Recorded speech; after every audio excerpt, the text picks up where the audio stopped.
Oh, there we go. Soundboard check. Hello and welcome to the AU Wishbone. It's us. Ben, that's cool. Ben got in there as a comment before I even hit the go live button. I'm not sure how he did that. It must have created an instance for it. Oh, there it goes. Yeah. Okay. You see what our episode is called, right? I approve of this message. All right, there it is. It is the Harsin Termination Spectacular. All right. Well, before we get rolling here, how are you tonight, sir? I'm well. How are you? Oh, I'm very good. This has been quite a day, hasn't it? It has. I literally I've been handing out candy since about 5:30, and I literally just put the jack-o'-lantern out, turned the front lights off, and ran in here to do this. So you were handing out candy, and that's before you even realized it was Halloween. Oh, I was like, Brian Harsin's fired. Candy for everybody. Candy. Brian Harsin fired. Here's some candy. That's it. Candy for the whole neighborhood on me. Hey, young fella, here's just some candy. Brian Harsin got fired. Oh no! All right, let's see. I'm just looking on the YouTube page. It looks like we are up on the main page under home. I see the little icon thing. I don't want to click on it because then we'll be like competing with ourselves and hearing ourselves. So, but I've got to move the soundboard for once because it's in the way of the comments, and I got to be able to see.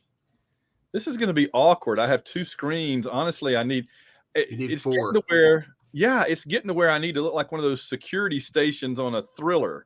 One of those action thrillers where they got like all the, that's, all right. We've got, we got all kind of stuff going on over here. Let me see if I can still do the, the little thingy. Yeah. Oh, if they've changed it around a little bit, that's pretty cool. Ben says, what a day. And Elvis says, I just emailed Van my testimony for the trial. We're going to do the trial, John. You are out of order. I'm out of order. I'm out of order. No, that's pretty. Oh, Auburn Elvis says it's a sound file. Okay. Twitter F5 all afternoon. It has been. We needed we need a soundboard check before we go full speed here.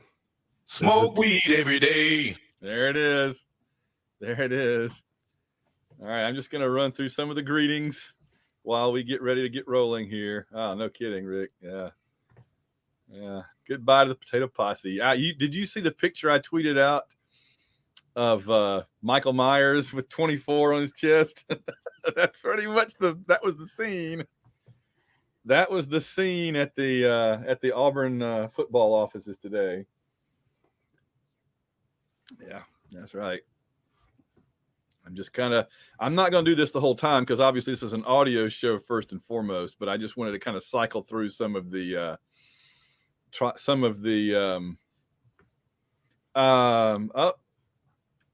being in our second coaching search in 4 years is not a good thing. Well, that's absolutely true, but being stuck with a guy that couldn't beat anybody is something to be, when you get rid of him, it's something to celebrate. So, that's right. Yeah, I know, I understand. I mean, there's Kathy. But we're just trying to put a positive, fun spin on things because it's been so miserable this season and half of last season. And I want to be clear, like we're going to do the trial, so we're going to go through the whole, all of both sides, like stuff. So, Elvis. All right, yeah. Let me check my. Auburn Elvis, you know the deal. We gotta get better at celebrating. That's right. And then he did. Yay. Okay. Yeah, that's a big one right there. Happy for Cadillac. No doubt about it. I'm happy for that makes me as happy as anything because we all love Cadillac so much. And I thought it was going to end up being Zach Etheridge. And so I'm just happy for Cadillac. So, hey, Kathy. And Rusty's preemptively coming in with the guilty. What's that? Generally, the verdict comes after the trial. Yeah, well, sometimes. Let me go ahead and get in my mail here on the other screen. I was trying to go like Captain Elvis. America and Winter Soldier there. I guess All right, here it is. I guess it was the sentence comes after the trial. All right. Yeah, I was a couple of seconds late getting on here because we had trick-or-treaters at the door. None of this takes into question the fact of this being Halloween, and so there are other things going on besides this podcast. All right, hold on. All right, a couple things more. We got, let's see, Johnny Dent says, a friend of mine is the head of the local public defender's office. I don't think even she could put up a good defense for Harsin. Thanking us for the Halloween treat. Go Crazy Cadillac. Off with his head. And is there any defense lawyer willing to defend Harsin? We're going to find out. Steve says it's chilly out there. Somebody throw another coach on the fire. All right. So, okay. Got the audio thing from Auburn Elvis. At some point, I assume I'll know when I'm supposed to play it. Auburn Elvis, when am I supposed to play the audio clip since you're here? I think he said it's during the trial, so we could get to that part. Well, all right. We'll just let you guys chat over there in the chat thing because we got a show to get going. So let's get going to it. I got to get my notes back up. Here we go. Okay, we got a new outline. I got rid of the old outline. We have a totally new outline. All right. Let me do the beginning. I'll include all this, but hello and welcome to AU Wishbone, brought to you by White Rock Entertainment and by people like you, the Auburn family, the AU Wishbone family, the Halloween Harsin Spectacular Patreon.com family. I'm Van Allen Plexico, and I'm joined as always on this video edition by my co-host. I'm John Ringer. And John, this is, by the way, I didn't say it. This is 670. This is podcast and video number 670. So, immediate gut reaction to the firing of Harsin. Again, you always come up with these notes, and then I end up reading them. So I'll ask you the question you're asking. Gut reaction. I was surprised it was today. I thought all along we would drag it out to the end of the season. But once it happened, I was happy. If we're going to do it, do it. And I'll have more to say on that. Yeah, no, I agree. Exactly. I think we'd had several near misses where we thought, okay, this is when they're going to do it. Okay, well, this is when they're going to do it. And after like the second or third time, I had pretty much decided they were just going to do like Chiswick in 2012 and just coast all the way to the end, But with things going on like the new athletic director coming in, and which wasn't the case back then, and other stuff going on, I think there's just been an increasing amount of pressure on the president and the top administration to do something.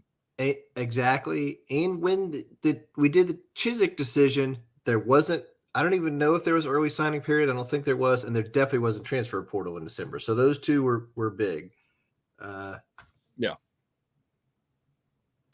All right. So what do you think about John Cohen? I think, as you note, we play them on Saturday. Yes, Which box is he going to sit in? That's the question. I think he's probably going to sit in the Auburn box. I'm sure there's some transition period, but I like Cohen. I'm reading his bio and stuff. This is a guy that, coached all around the SEC. This is a person that's been at Missouri, Florida, Kentucky, and Mississippi State. He's on the leadership council for NCAA baseball. He's a former coach. And I think,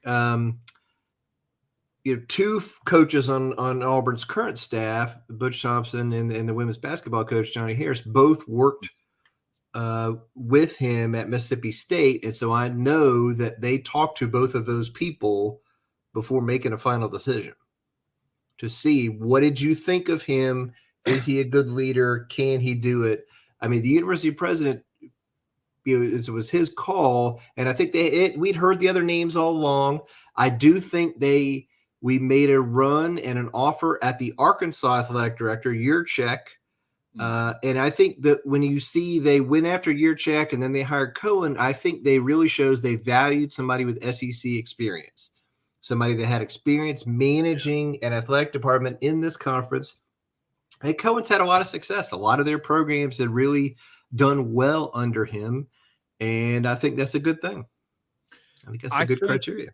Did you see Bruce Pearl's statement? Because I think there's a lot of in between the lines in there. Absolutely. Yeah, he basically Rich McGlynn.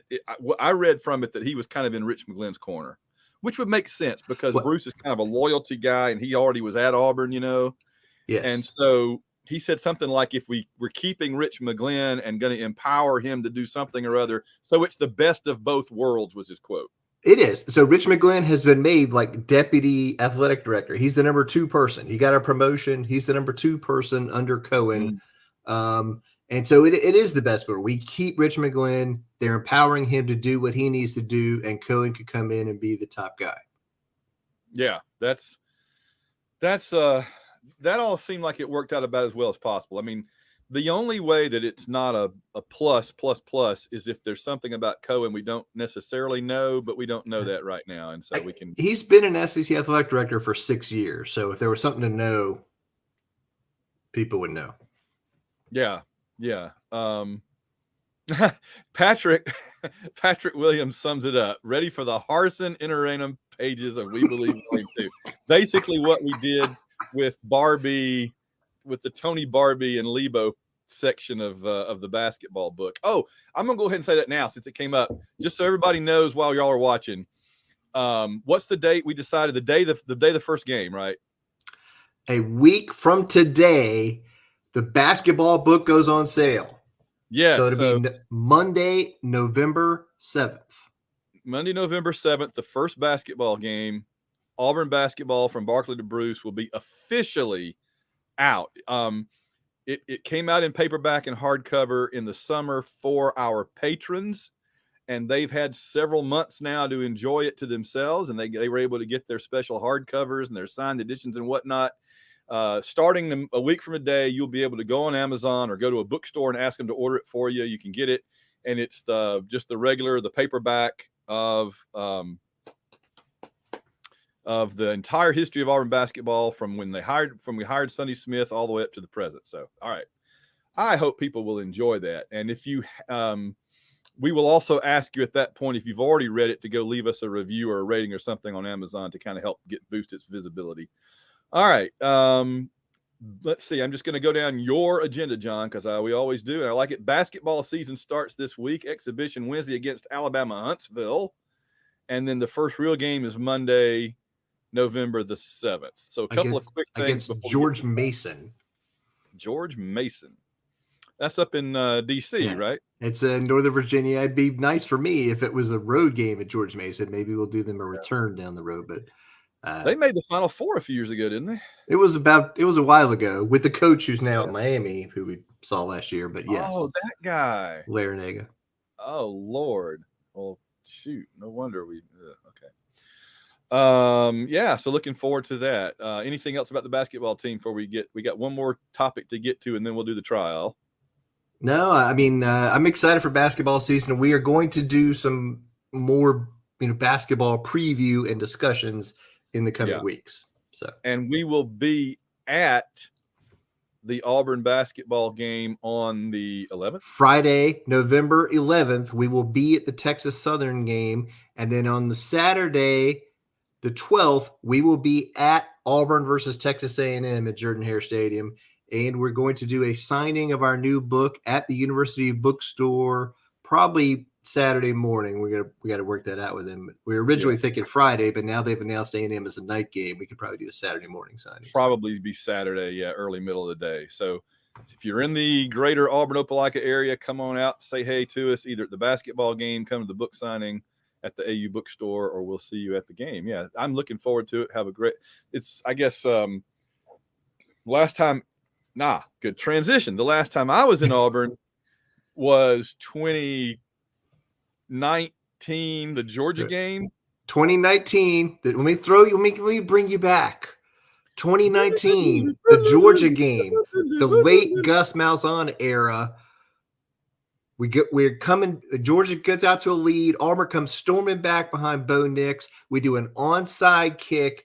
They rule, and we recover, and they rule we didn't recover. The game ends. Basically, Georgia runs out the clock. If we'd have recovered, we had a real confidence we were going to win. Van and I saw each other after the game, and hugged it out. It was a rough. We were both just absolutely broken by that. So it still astonishes me that Bo Nix had 2 of his father's big games, at least, right? He had the Florida or Alabama game where Nix came in and threw a touchdown pass where the receiver caught it and dove into the end zone. He had that against Oregon, I believe. And then he turned around in that Georgia game and did the exact same thing as his dad in the 94 Iron Bowl, where Alabama got up 21-0, and then Pat Nix led us 2 touchdown drives, and then on the third, instead of an onside kick, it was the infamous 4th down that we thought we made with Frank Sanders. So it's just crazy how similar those were. It's so weird. All right. So speaking of, that was the last time I was at an Auburn game, but you, sir. I was at an Auburn game, 48 hours ago, whatever, on Saturday afternoon. My daughter and I had a fun road trip. We did 2 college football games in 40 hours. We went to the Virginia Tech and NC State game Thursday night, which I'm thankful I'm allowed to say NC State in this broadcast, and went to that game in Raleigh. And then Friday we drove to Auburn. We went to I visited my family and some other people, and went to the Auburn-Arkansas game Saturday. And I can say, one of the reasons I'm happy, and we're going to talk about this in the trial, was there was no energy in the stadium. We had a great time. It was a beautiful fall day. I got a little bit of sunburn on my head because the sun came out late in the game, but there was no energy in the stadium. It was flat. And I can tell you this, when that team runs out of that tunnel against Texas A&M and Carno Williams is at the front of them, that stadium is going to go bonkers. Oh, yeah.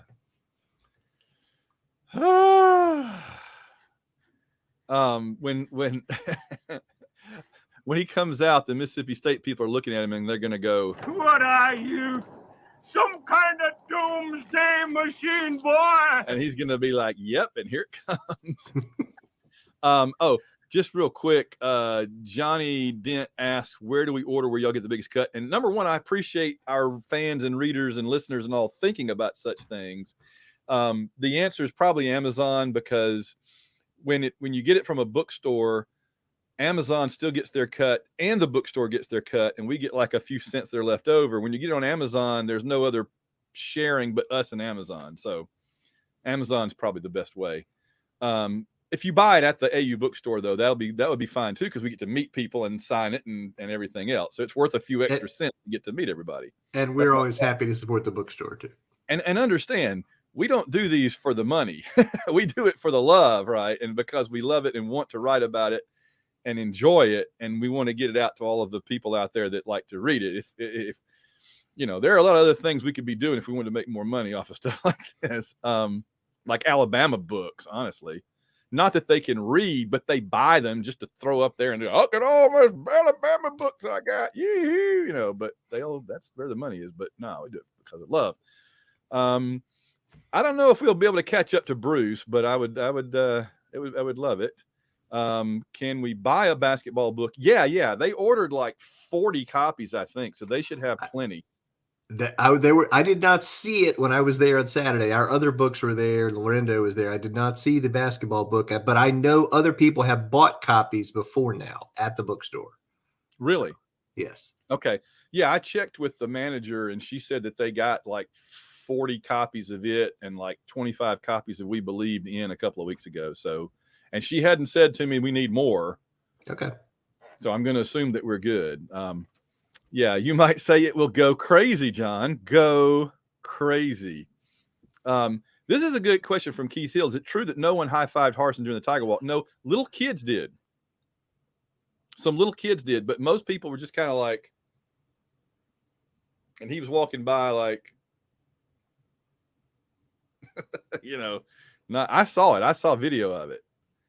A couple of people high-fived him. Little kids were kind of like, "Oh, coach," but most of the folks were just kind of back behind the sawhorses, and they were just like not in it, not really excited about high-fiving him. This is Josh Corbett makes a point I wanted to ask you about. He says, with Caddy as head coach, we will hand the ball to Tank 30 times. I think that's a very real possibility. Oh, we're going to run the ball. We are going to line up and run the ball at the other teams. Because it's not just Harsin gone. It's a whole bunch of other people too. So, who's going to be our position coach? I know there's a good one coming up here. Who's going to be our position coach, though? I mean, we just Cadillac Carnell Michael Myers Cadillac Williams just came through on Halloween in his mask, his Captain Kirk mask, and his knife, and said, "Offensive coordinator." And then he went through and did that, right? And so, who's left to coach? The only Boise State guy left on staff is Schmedding right now. So, is that the defensive coordinator? Yeah. Yes, the defensive coordinator. So, Keesau, Bedell, all those other guys are all gone. So on the offensive side, it's Carnell, it's the wide receivers coach. Will Friend is still there, and I think that's it. So it's a good question. There's a guy, the younger brother of the Ohio State wide receivers coach is an analyst on offense, okay? And I think he's going to be a guy that's going to step up and be part of the staff and make plays. I was wondering if they were going to bring some people in or bring some people off the analysts bench. Kendall Simmons is an analyst role, right? So I think he could step up and be part of it. Yeah. Mike Hartline is the guy I'm thinking about. Brian Hartline is the Ohio State wide receivers coach who played there, is a great recruiter for them. His brother Brian is an analyst at Auburn. I could see him stepping up and being involved in the offensive staff. Maybe Kendall Simmons gets promoted to on the field coach. Again, we still have Trevon Reed is not as an on the field coach role, but is still on staff. He could be promoted on the offensive side. So I think those are guys I want to see maybe getting in, in the short term. Yeah. Oh, Josh was on top of it. All right. I got to throw this one out there before it rolls off because this was so good from Bill Miner. He said, when does Harsin end up as an analyst for Saban? I guess Harsin will be the next coach to visit the Nick Saban Rehabilitation Academy. But I think he's going to go back to Idaho, though. I think he's too proud to go there and do that. Yeah. Yeah. I think he'd rather go back to Idaho. If you go there, you do what Saban says when he says it, how he says it. If you don't want to do that, right? You're right. You're right. What is Harsin going to do in the next year or so, and what's he going to do ahead of that? Is he going to be on TV somewhere? I could see he's an analyst for like Pac-12 or. I don't think he's gregarious and smooth enough. It's possible, but I think he's going to go back out west and get another G5 job on the West coach somewhere. Idaho, the Vandals, something like that. Something like that, some West Coast, Mountain West team. I don't think he's going to, I don't think he's going to get Colorado, Arizona State or anything, but let's be honest. $15 million isn't what it used to be. It sounds like a lot of money, but you can't kick back and live a lavish lifestyle for the next 40 years on $15 million, John. You can live fine in Idaho. You go pay off your property and put some money in the bank, earn interest on it. But you couldn't live a jet-setting Division I coach lifestyle on just $15 million. Not anymore. I don't think so. No, but again, unless you invested it very carefully and brought in a bunch of interest and stuff. So no, I there's a possibility. Keith Hill says, is Brian Harsin going to run for Senate in Idaho? Yeah. I don't know. Don't people need to like you to be on TV? That's Hey, Colorado. Yeah. Josh pointed out Colorado's looking, could be. Oh, I know. Yeah. Now, of course, everybody in our comments is like, oh, I could live fine on 15. Yeah, y'all are missing my point. I'm not saying you couldn't live a comfortable life. I'm saying you can't live a millionaire jet setter life unless you have a constant flow of millions of dollars. You can't just get a lump sum before taxes of $15 million. That money will be gone in 10 years. I guarantee you. I understand it, but I also think like he's not going to go lay on a beach somewhere. He's the kind of person that's going to go do something. So he'll be earning some revenue, even if it's significantly less than we do. That is correct. All right. So are we to the trial? It is time. This is what happens every. You are out of order. You're out of order. You're out of order. The whole trial is out of order. John, we haven't done this in a while. All right. So for those of you who are unfamiliar, or who this is your first time in this broadcast with us, we have done this several times over the years. And the purpose of doing a trial is so that we're not doing the kind of hot takes, shoot from the hip. This is what, one side or the other side of the argument. We attempt to lay out all the arguments on both sides in a thorough and thoughtful manner, and then say, okay, what does the preponderance of the evidence tell us? And we like to do, and we like to call it a trial, but we're going to do kind of I don't know. Van is the judge. I'm presenting the case to him and to you, the members of the jury, and you can render your own decision. I'm going to go ahead and offer summary judgment. Guilty. All right, moving on. Next topic. Okay, we're getting some Lannister justice here. All right, so I'm gonna lay out the pro Harsin side first, and then I'm gonna lay out the against Harsin side, and I'm gonna walk through some different reasons. We could have kept him today. Oh my God! Or we could have done what we did. I've just been waiting all day to play that, so there you go. All right, Rusty's already jumped the gun. All right, here we go. All right, I'm gonna walk through. All right, when I get to that question, we'll bring in Auburn Elvis's thing. So, number one, every coaching hire, regardless of what school it is or what is happening, deserves 3 or 4 years at least to implement systems, bring in their players, develop their guys so they could show results. As at a fundamental level, every coaching hire in college football deserves at least 3 to 4 years. 2 years is too short to show anything either way. So that's number one. All right. Yep.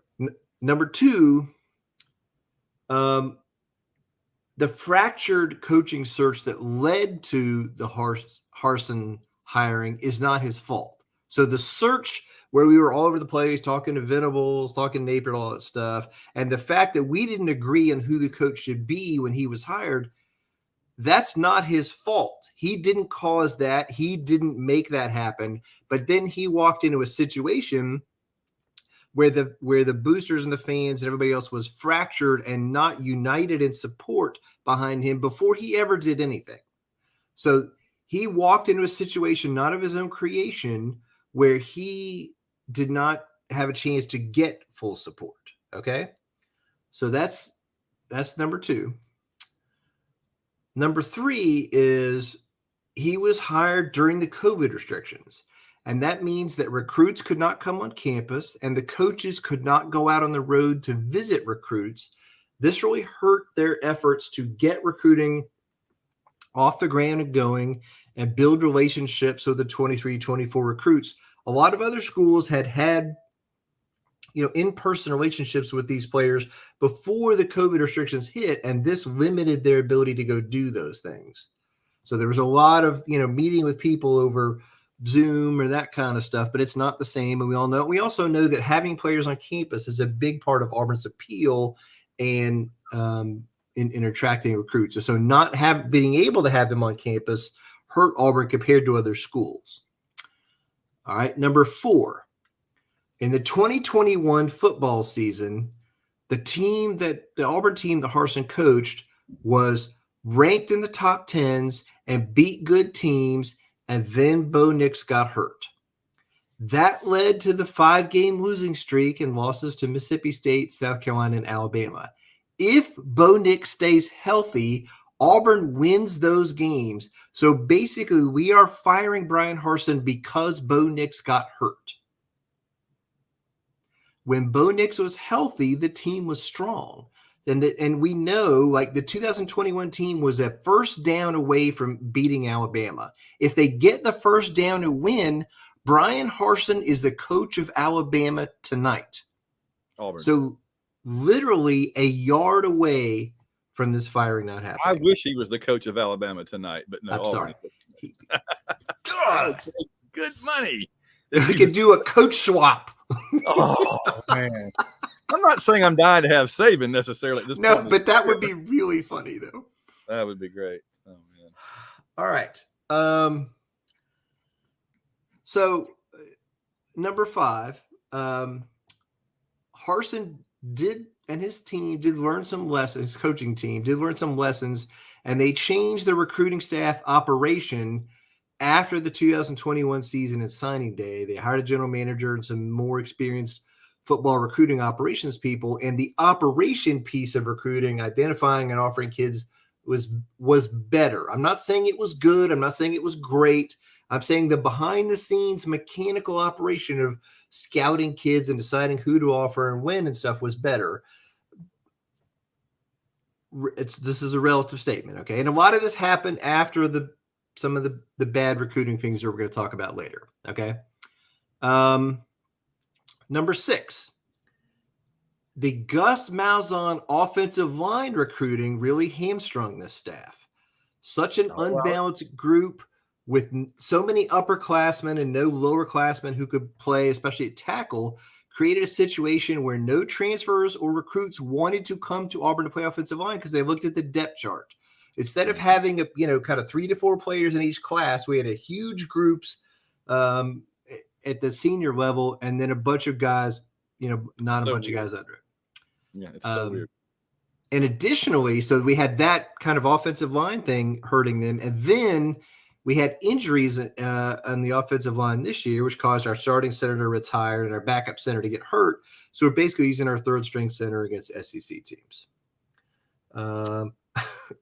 Which is still 3 better than Terry Bowden got to do in 98. But, yeah, fair enough. Go ahead. All right, number 7. After Bo Nix gets hurt and transfers out, Harsin gets Zach Calzada to transfer to Auburn. Unfortunately, he never gets to play for Auburn due to injuries sustained by Auburn. Against him by Auburn. So Calzada was definitely plan A at quarterback for Brian Harsin. Finley was plan B, and then he got injured. So now Robbie Ashford is playing. He is plan C. Now, he has talent, but he is incredibly raw and obviously could have benefited from a year on the bench and a year of development. And he has gotten better over the course of this season. He's not great. I'm saying he is better than he was for sure. At the start. So, all right. In a minute, I'm going to want you to play the sound clip. So the February attempt to fire Harsin does matter. He was attempting to establish a little positive momentum, and this ended that positive momentum. The powers that be attempted to create an investigation in an attempt to fire him on the cheap. And I'm saying I'm not saying there wasn't reason, but they attempted to do this in a way that would allow them to fire him on the cheap. It failed, but it wounded Harsin, and he was then kind of a wounded animal continuing on leading the program, but still weak. All right. Play the sound clip from Auburn Elvis. This is true.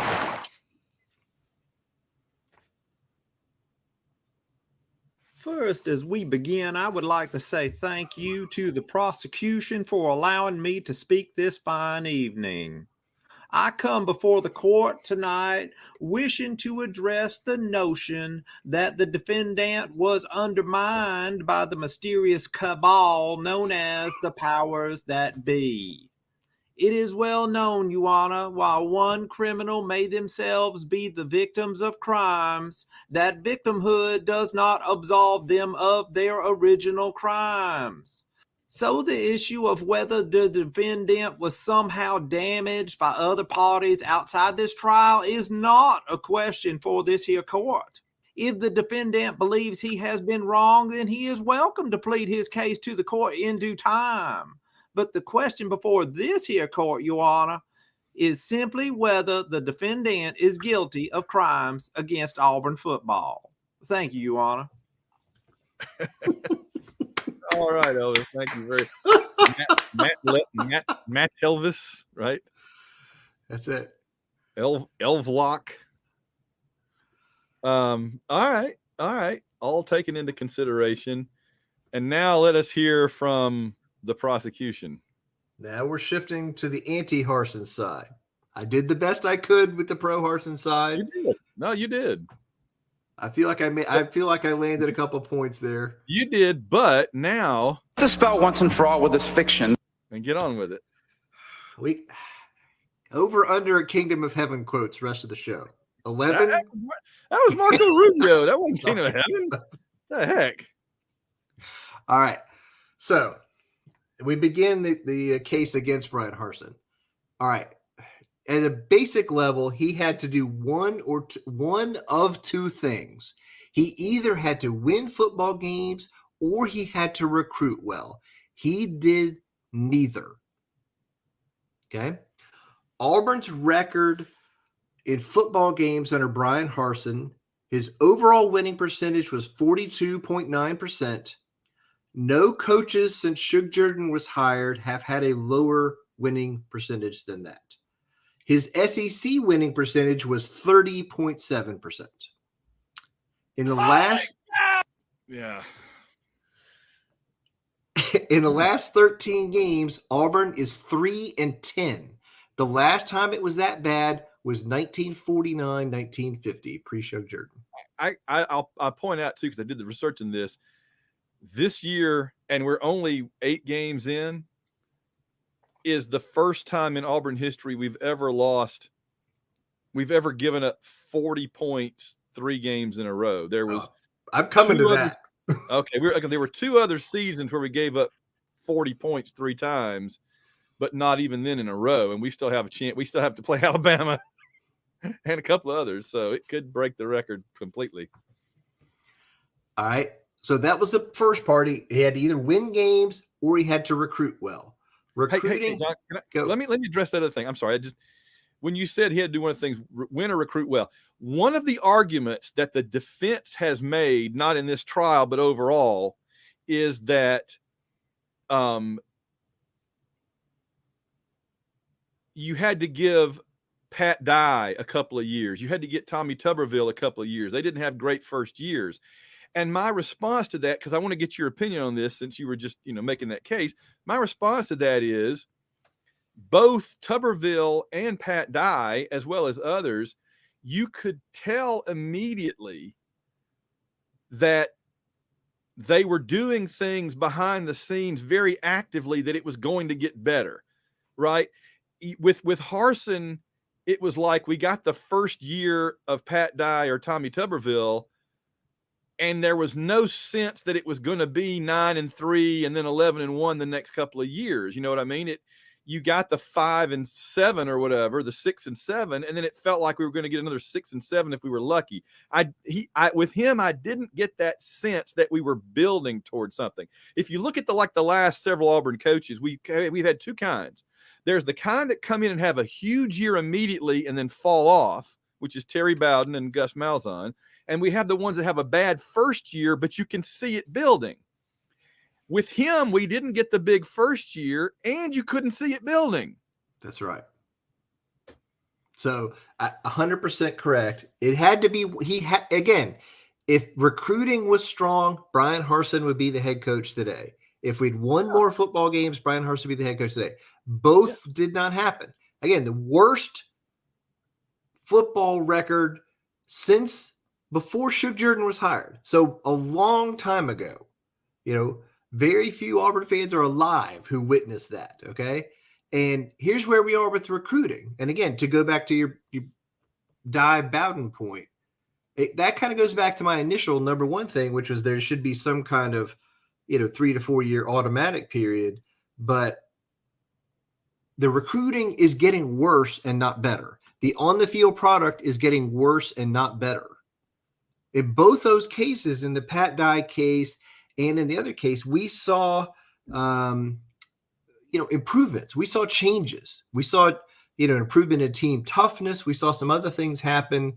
And we saw the recruiting start to turn around. Auburn winning a recruiting battle here and there against Alabama and Georgia. How about that? Dye and Tuberville both went out and did some of that initially. They didn't get them all, but they got some. And Harsin has gotten 0. Okay, so here's where we're going. Boris the Tiger joins the trial. Secondary judge to Van. He's going to lay it down here in a minute. All right. So here's where recruiting has been under Harsin.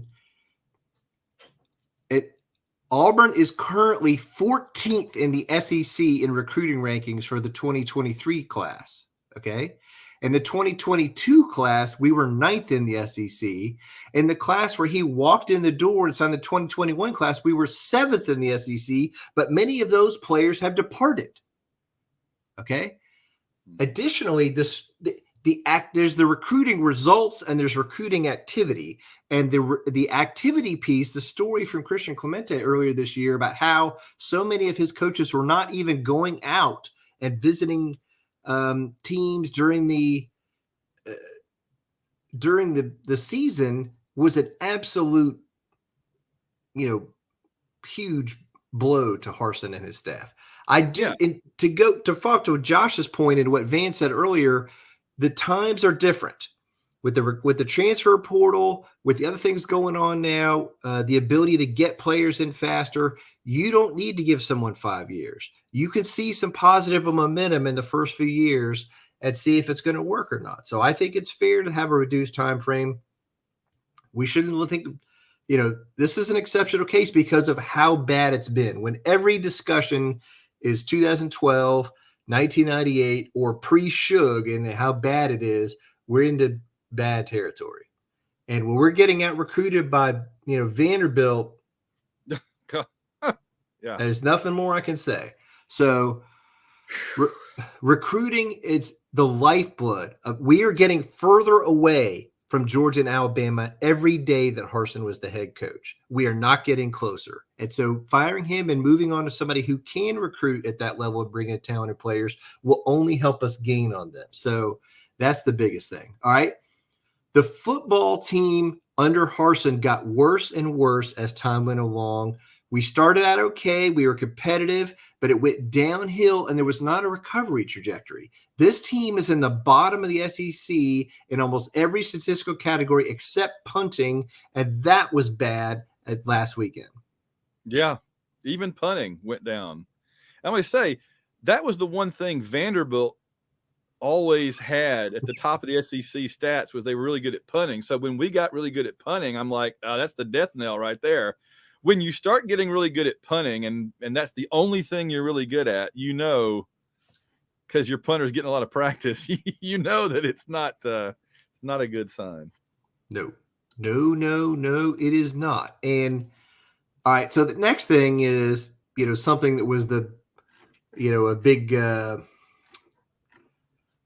topic of discussion in February in the offseason, and that's the player departures. There's been a huge wave of player departures since Harsin came on. And the bottom line to me is that I talk a lot about the blue chip ratio and how important that is. And I haven't seen the final numbers, but I do not believe Auburn is above the blue chip ratio level anymore. I don't think we have more 4 and 5-star players than we do 3-star players anymore. In the that roster. was like the Very one thing you could always kind of point to and say, if we can just turn things around, whatever, with Gus or with Harsin or whatever, at least we know we still have the roster to, be super competitive as soon as possible. If we've dropped out of that, that just is disheartening, man. Yeah. So again, also ran 100% correct. So I'm just going to run through a couple of players here. Again, Tayshawn Manning starting for Kentucky in the offensive line. Bo Nix, Amari Harvey's at Georgia Tech, Dre Butler, Kobe Hudson's playing for UCF, Drayshawn Miller's at NC State. Romello Height was starting for Southern Cal before he got injured. Kalen Newton is at William & Mary and is the star of that team that's in the top 20 in FBS. Lee Hunter is at Central Florida. We saw J.J. Pegues and Tennyson last weekend in the Ole Miss game. Ian Matthews at Missouri.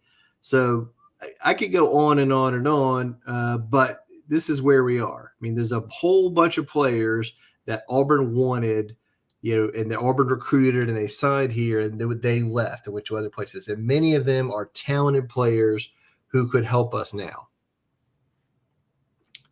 All right. Next on the anti-Harsin side, Harsin replaced 2 SEC level coordinators with 2 of his Boise guys who were not qualified to be SEC level coordinators. And as a result, we consistently got out-schemed each week in this conference. And I think in particular, when you start looking at the second half scoring, us versus the other teams, that's the other teams adjusting better than we are. That's a direct result of coaching. And I think it's not hard to say the 2 guys that are the coordinators were not qualified to be there. They're gigantic steps down from the people that we had in this first year and way down from the guys from Kevin Steele. They're not seeing playing it with him. So that's a big thing at the beginning is, he promoted 2 guys who were not ready to be SEC coordinators. No, not at all. Not at all. Well, and I was going to say, one of the big defenses last year was, he didn't have his own guys. That he had these more experienced SEC experienced coordinators. Well, Lord knows, as much as we ragged on them last year, I sure wish we'd had them this year. Well, amen. But also, I would say, again, if you are a confident professional, you can have other experienced, confident professionals around you and contribute to the overall organization. Let's take a look up the road at the team we played last weekend. Sam Pittman has, the former Missouri head coach as his defensive coordinator, and another coordinator who has a lot of SEC experience as his offensive coordinator. He's not threatened by those guys. They work together to make the team better, and so they flourish, and they've had consistency. That's a big – it really matters. All right, number 6 on the anti-Harsin side, the defense has declined dramatically under Harsin and his chosen DC and Schmedding. Yeah, we thought the offense was going to be the entire issue. Nobody saw this coming with the defense. Again, in the preview, in the barbecue episode, I said the defense was going to be the strength of this team. And I'm here to say this now. The defense is the weakness under, and maybe it'll get better, with some other things happening, but the defense is absolutely the weakness. We don't even know who's going to be running it now. No, we don't. Right at this moment, I think it's still Schmedding, but yay. Yeah. So first of all, the stat you cited earlier, Auburn has allowed 40 points for 3 consecutive games and 4 times this season. That has never happened at Auburn before. Never. No.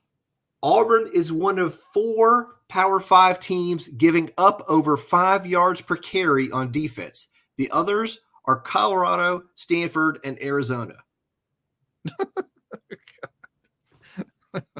Let me be clear. Vanderbilt is not on that list. No. Okay. Whatever worst Big 12 defense you could think of is not on that list. This is one of those years where we always end up playing Vanderbilt and going, why are we playing them this year? Because they've been catching up to us record-wise. Well, actually, I'm wrong about that. Vanderbilt still has a winning record over us because all those years that they were good back in like the 40s or 50s or whatever. But yeah, they've won. They won we happened to play Vanderbilt in 08 and maybe 12, I think, and just caught them at the wrong time. I'm so glad we're not playing them this year because I'd be unhappy. Yeah, I'm saying I can't believe we're not because we'd have another one. All right, number 7, coaching hiring decisions by Brian Harsin. Yeah. First of all, we just mentioned this. He drove off 2 SEC caliber coordinators. Mike Bobo's working at Georgia. Derek Mason took less money to go work for Mike Gundy.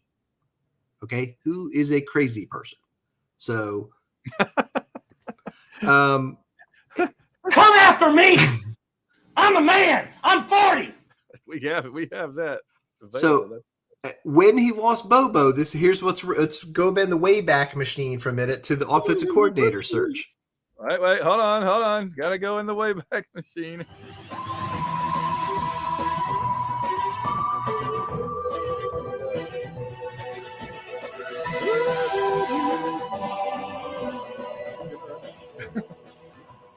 All right. So here's what happened.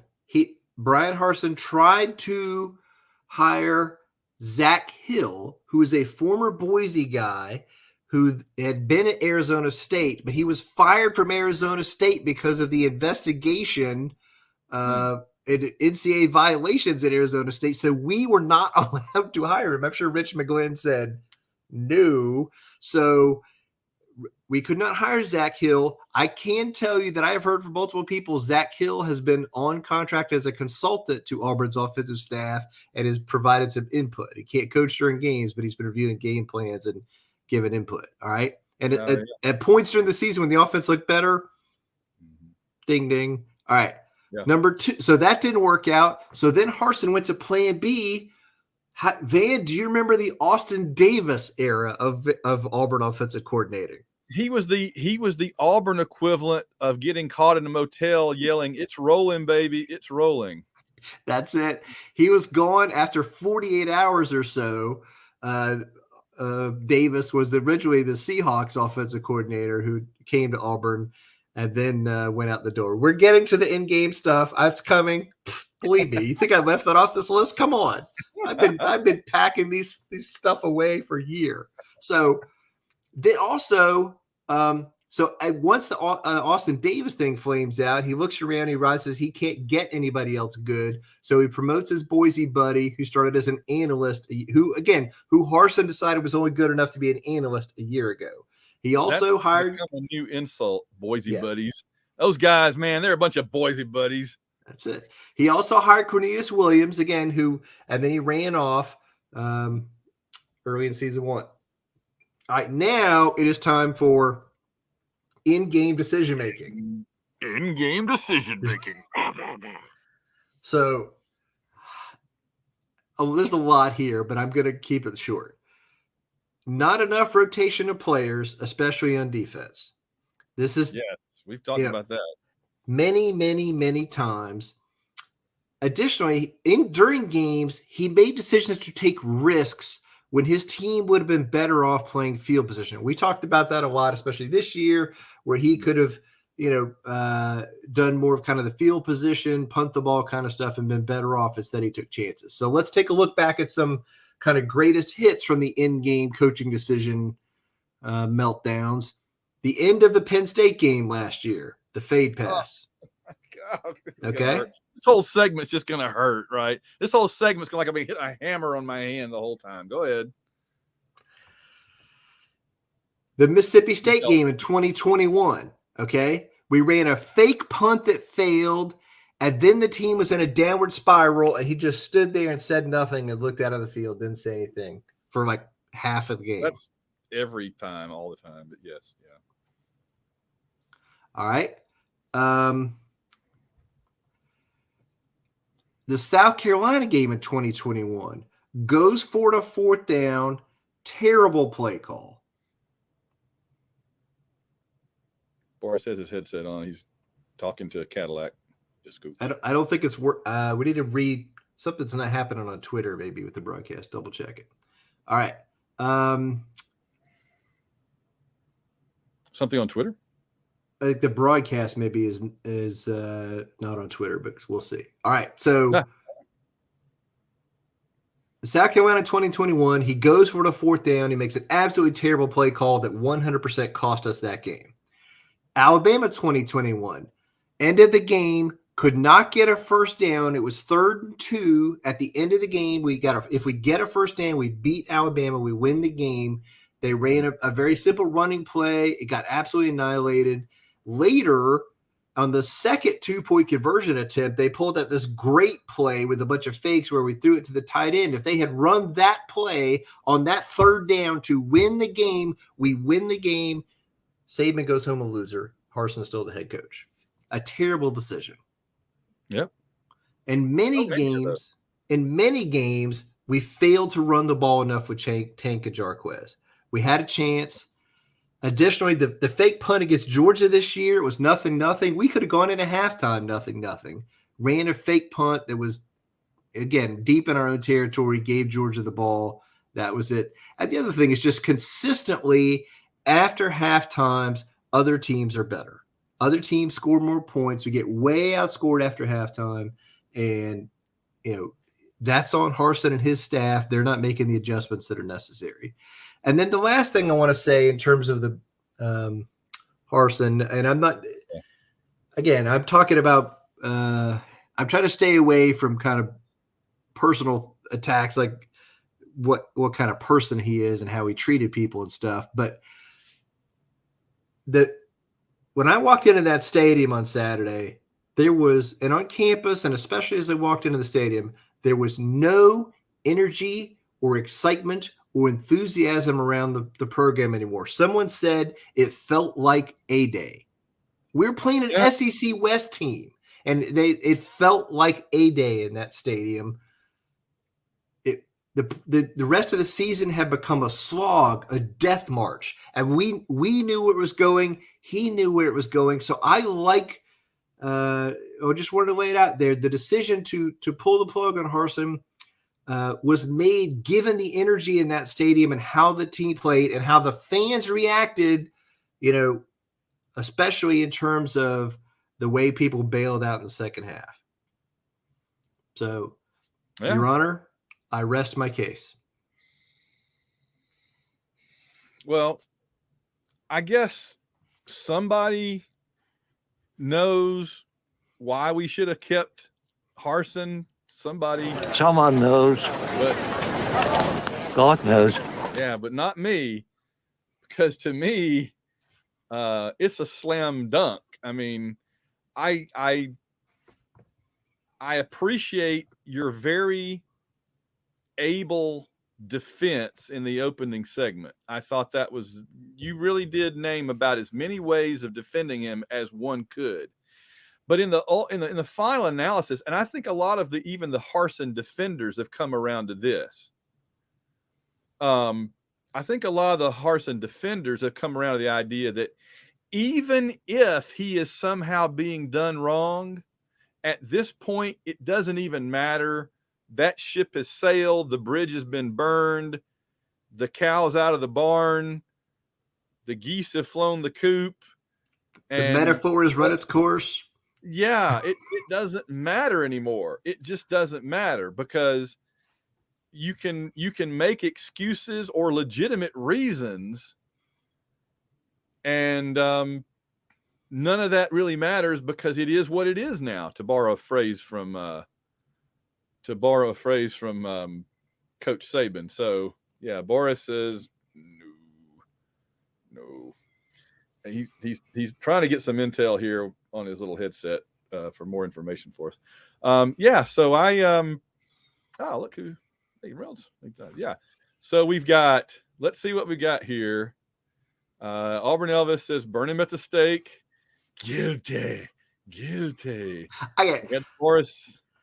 This is a very small thing, but I want to throw this in as an example at the end here. In the stadium on Saturday, they announced over the loudspeakers Holden Geriner was going to be the starting quarterback. And everybody in the stadium was like, what the heck is that? And then Ashford was practicing with the ones. Ashford took all the snaps. A miscommunication, gamesmanship with Arkansas, attempting to keep Holden and keep it from transferring. That's really weird. Yeah. We got to hang on to him. I just keep thinking we've got to hang on to the few good potential future players that we have because so other than that, John has no problem with Coach Harsin. Other than that, how was the play? Exactly. Thank you, Mr. Lincoln. Playing like a potato. The other thing, I didn't even include this. I mean, I should have talked about this in the players' departure section, but I think the players leaving this week and kind of Harsin's reaction to it was a big turning point. Okay. It was a big turning point for morale. And it was a big turning point in terms of like those players are like, we don't want to play. That's fine. We want to go redshirt and transfer somewhere else. And I think, there was a story like Harsin was like, unless you're injured, no more red shirts, basically. Right. Yeah. Yeah. And that's like, okay, come on. That was interesting to me because I could kind of see that from both sides. Like on the one hand, if I'm the coach, I don't want players that are saying you're going to be gone soon, so I just don't want to play anymore until you're gone. That would tick me off if I was the coach. But from the player's point of view, then yeah, why would I want to get out there and play a couple of games and get hurt or something when I know you're going to be gone? Well, it's fine if I am playing. But if you are not playing me, if I never see the field on Saturday, don't lecture me about not redshirting. That's the thing.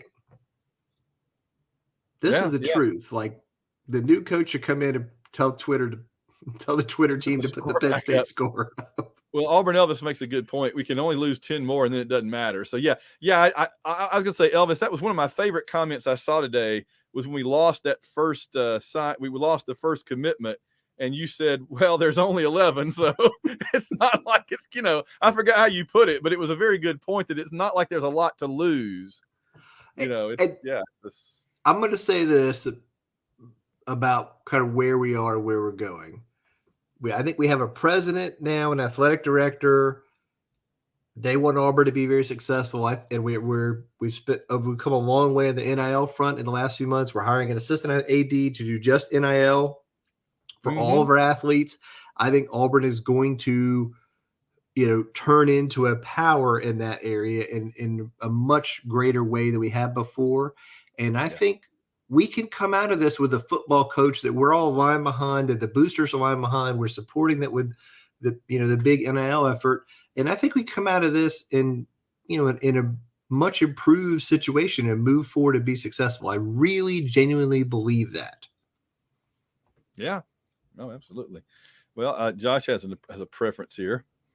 It's prime time for Auburn to get better. Well, we'll see. I got to admit that I'm more interested in that just because I would bet you 5 American cash dollars, John. I'll bet you 5 American dollar bills that if we do hire Deion Sanders, and I'm not saying we will. In fact, I think it's less. I think there's probably a 20% chance, but that's still a chance, right?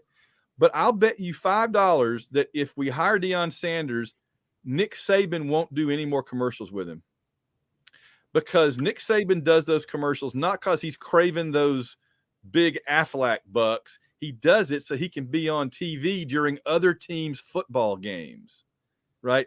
Like here you are, Michigan and Ohio State playing a big game. Oh, we'll be back after these words, and here's Nick Saban, right? You're Texas and Oklahoma playing a big game. We'll be back after these words. Hey, look, it's Nick Saban.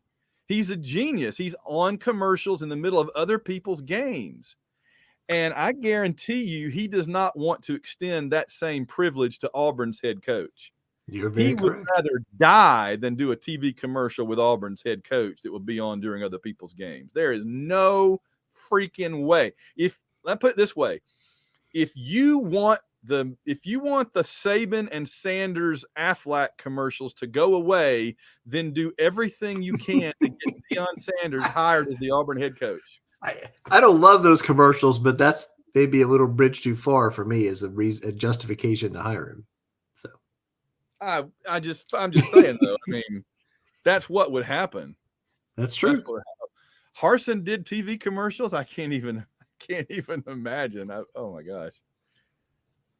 Well, these are really good trucks for hauling your potatoes out to the farm out there. And this is the first time I've ever tried to imitate Harsin. I've never really paid that much attention to how he talks. He just I know that he just kind of like is always even. He never has any inflection in his voice. And I know that he just kind of rambles on and never actually stops talking. Just kind of goes on like this. And that's about pretty much the way he talks.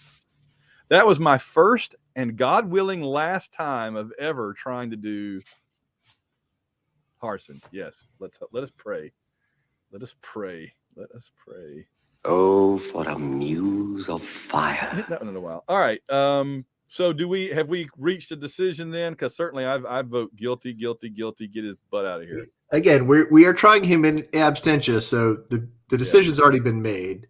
This wasn't like the other. We did the Gus trials beforehand, letting the fans think about what did the evidence show us? How did it help inform decision making? So we did it this way for a reason, but I think it also allows us to have a record that we looked at the whole picture. So, Your Honor, I vote guilty. Time to move. And I say you. That's it. Okay. We've done it. You said we were going to do it, and we did it. There you go. I think we should spend about 25 seconds on the Arkansas game. It feels like it happened about 2 years ago now. Oh, look at oh, Lord. Josh, guilty on all charges. Joe, guilty. Rick, guilty. The jury is reporting back in. Christopher Stewart, and an ugly picture it is. Clay says he is definitely guilty, but probably has a good civil case against Yellowfella after the fact. You can't sue him if he's helping pay the $15 million or whatever. So. That's right. Elvis says guilty, send him to the Phantom Zone. I like that one. That's good. And then Logan says guilty. So everybody says guilty. Oh, and Stephen Tucker follows up with a really nice imagine Prime at SEC Media Days. You think Alabama makes it a circus? Wait till prime time Neon Dion rolls into the freaking Winfrey Hotel. That would be something. And I guarantee you right now, we would have mixed feelings about him being hired. But when you start seeing him out there doing his bit and rolling in, and he's got AU all over him, and there's Auburn players, I guarantee you the Auburn fans would go bananas. Again, I'm not saying he's going to be hired. I'm not saying he's the best choice. But I do agree that he would create so much more excitement on the front end. Now, would it sustain? I don't know. Would he be able to succeed? I don't know. But I do feel strongly that he would. Again, I think Jeff Grimes is going to get hired. I think Jeff Grimes could be a very good Auburn coach. Jeff Grimes rolls into SEC Media Days and people yawn. That's just a fact, right? Lane Kiffin, they're interested. Hugh Freeze, they're interested in a different way. But primetime rolls in. Boom. Again, it's true. You know my philosophy on this. I don't care about winning the press conference, but I do want someone that can recruit. So more guilties rolling in. Pat says it's unanimous. And then Rick comes back with John. I was at that damn Sugar Bowl. I know. I'm gonna have to find video of that this week and put it out there because Auburn fans need to see that before they go down this road. So we wrote a book last year, and in that book, it talks about that Sugar Bowl and our feelings. It's in there. Yeah. All right.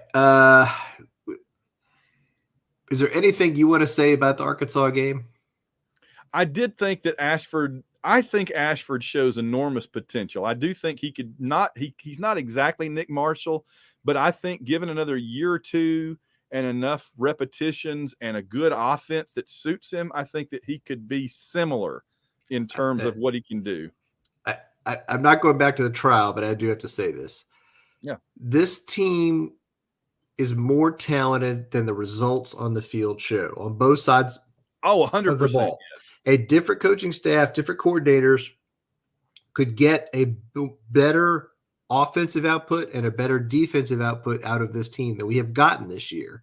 And I think we're going to see some of that in the next few games, and people are going to go, again, every team so far this season that has fired its coach has won some games afterward.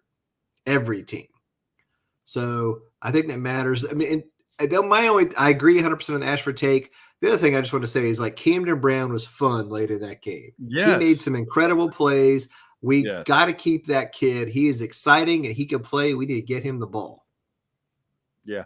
Oh, a chance for me to say the Arkansas fans, I've never even cared that they existed in the universe, but man, were they jerks this weekend. So go to hell, Arkansas fans. There you go. I think it wasn't Dion that did the pass interference in the Sugar Bowl. I think it was a different DB, but I know what you're talking about, and that play has driven me crazy for years. He did not do the pass interference. What he did was intercept the pass and then the taunting. Yes. Yeah. Let's see. Doodle. Yeah, I think we've said enough about the Arkansas game. I think everybody's ready for us to move on. Although it is frustrating to me that while Tank did have a good number of yards, most of them came on one play. The rest of his rushes ended up being about 20 yards. So I looked at my wife when he had that one good play, and I said, this is what I mean when I say get him in space, right? When you put Tank in a position to make one-on-one moves with defenders, he can beat them every day of the week. It's when he's behind the line and there are three guys hemming him in. He's very similar in that way to Barry Sanders. He's not quite as explosive as Barry Sanders, but he has that same style where either you catch him behind the line of scrimmage and he loses 5 yards, or you get him through the first wave of tacklers and you put him one-on-one, and then he may go the whole way. Very similar in that way to how Barry Sanders used to run. That's right.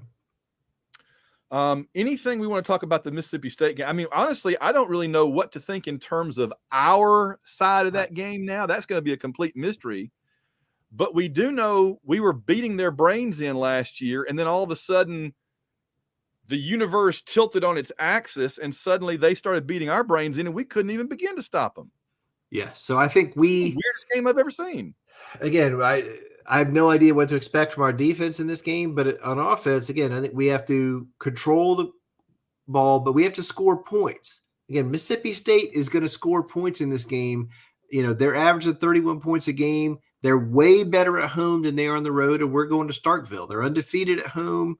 They beat Texas A&M and Arkansas there, and they scored over 40 points in both those games. So we're going to have to go in there and score some points on offense. We can't kick field goals or play field position against this team. And defensively, we got to mix it up. We got to get some pressure and good coverage on their wide receivers. We got to get some pressure on the quarterback, make him uncomfortable a little bit. But the meltdown last year has really scarred me. Yes, they run the ball better than they did a year ago, which is going to be a problem for us because we have, as we talked about earlier, run defense a problem. So Josh asked a question we got to address. What if Cadillac beats Saban? You know what I say? Statue.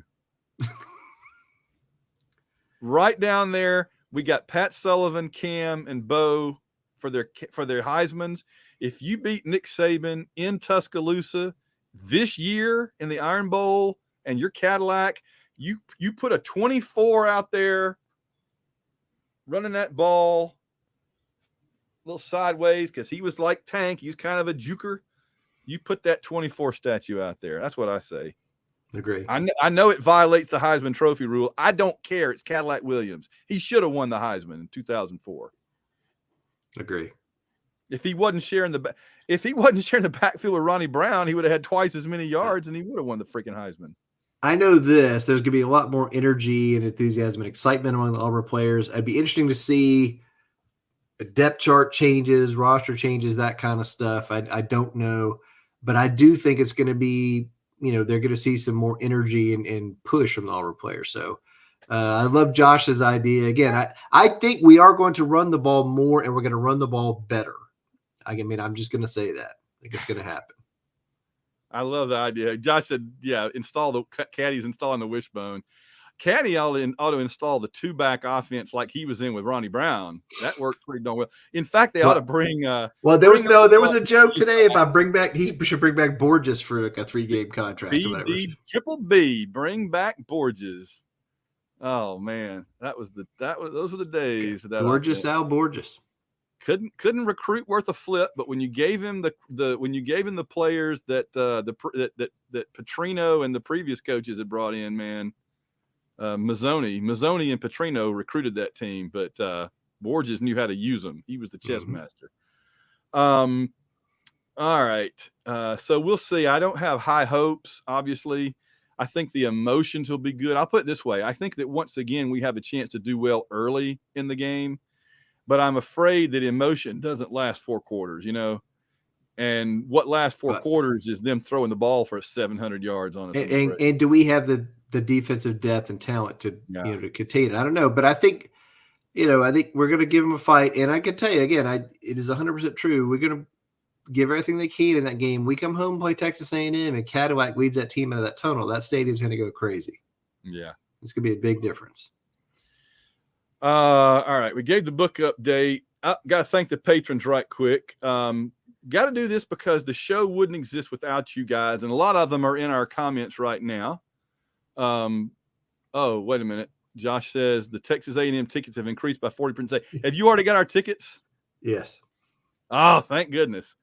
Yeah, when I had to get tickets for me and Mira and Amy, and I think I got a basketball ticket for Delvin, but I didn't get the football ticket. That was tough sledding in 2019 between the basketball game and the football game. So I'm glad it'll be a little easier, honestly, this time. The basketball tickets were going for like 8 times what the football tickets were going for. When I looked at that weekend that we're going. Let me thank the. All right, so you are viewers and our viewers on YouTube right now. You carry on your great discussion. I'm gonna thank our patrons. We have to go to www.auwishbone.com. www.auwishbone.com. Click on the big orange button to become a patron and join in the fun with all these great folks, such as Samuel Salvatore, Chris and Clinton Stewart. Chris is on here right now. Carl Von Drunker, Dr. Crackham, Ann Kanjian, Bradley Blackman, Daniel Odom, Gary Grant, a.k.a. AU Fan at KSC, Logan Chilton. You sit at my table. That's right. Matthew Flower, you watch on my YouTube. Michael Kirshner, Phil Amthor, Master Sommelier at Jones Barbecue and Foot Massage. Jones Barbecue and Foot Massage. Richard Stevens, Steve Trawick, Susan Trawick, Trombone Tiger, Willie Carden, 76 Tiger Esquire, Official Sleazy Shyster, trial. That's what we're doing. 0-0 gain on 34-yard line. 2 minutes left in the first quarter. 4th and 6. I think I'll fake punt with a direct snap to the tight end. That'll fool them. Ben Bloodworth. They'll never see it coming. Chris Hilton, stop making me wave this gun. Never mind. Fire in the hole. Crush your enemies. That's exactly right. Chris Thrash, Clay Henson, Coach Schneider is available. Just saying, shrug. Dan Thompson, Earl Ricks, Eric Morgan, Bobby, Jacob and Robin Fleming, John Otsuki, Catherine England, Kevin Smith, Mickey B. No one fights like Gaston. Only a few weeks until basketball season. It's a week, isn't it? It's less than a week. It's almost here. Woohoo, woohoo. Week from the day. That's right. Algo, Rhythm and Blues, Paul Miles, Phil Davis, Reynolds Wolf, Rich Reimer, Sarah Brown, Steve Harlan, Theodore Geary, War Eagle Always, Warhammer 6, WDE Richie. Is it Bruce Pearl time yet? It is so close. Wes Atkinson, where were you when, did you see it burn, John? Where were you when Harsin was fired? William Morgan, Wilson Beard, when Carroll heard Cadillac is taking over the reins and said, now we're having fun. You switched back on me. I had to remove the other one to put the new one in. So Win is basically just messing with me at this point. But yeah, now we are having fun is the sound he wanted. So I gave you my best impersonation. Winston Body, almost everything school. Maybe we'll be back to being in everything school again soon. Auburn Blue, Blake Heron. Here he is live in person. Boris the Tiger. Woo! Brandon Smith, Carter Glaus, Cato the Barner, Colby Butler, Corey Smyer, Darius Benton, David Simpson, Bama. Free at last. Free at last. Thank God Almighty we are free at last. Also, basketball starts Wednesday. What a week. That's a good one. Hugh Anderson, Josh Teal, Kevin Kenoy, Kevin Mahan, Lane Middleton, Mike Finley, Papa Todd. Pat Dye is not walking through that door. I'm not going to do the whole thing.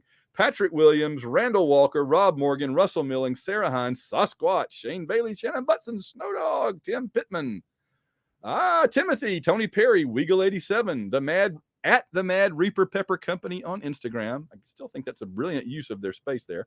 Alex Nguyen, Ben Amos, Ben Hanshew, Ben Riggis, Brian Albanese, Bruce Pearl. That's awesome that Bruce is on there. Charles Mooney, Chris Como, Chris Braun, Colonel Dad, a.k.a. Ari Ben Zane. I am missing my category, mister. Construction Tiger, Daniel Barnett, and finally, Daniel Witten. Darren Pyle, no more Harsin around. Amen. Elizabeth Donald, and we got to get better at celebrating. That's right. Up, Marks always says insert your favorite soundboard clip. There's no doubt what tonight's favorite soundboard clip is.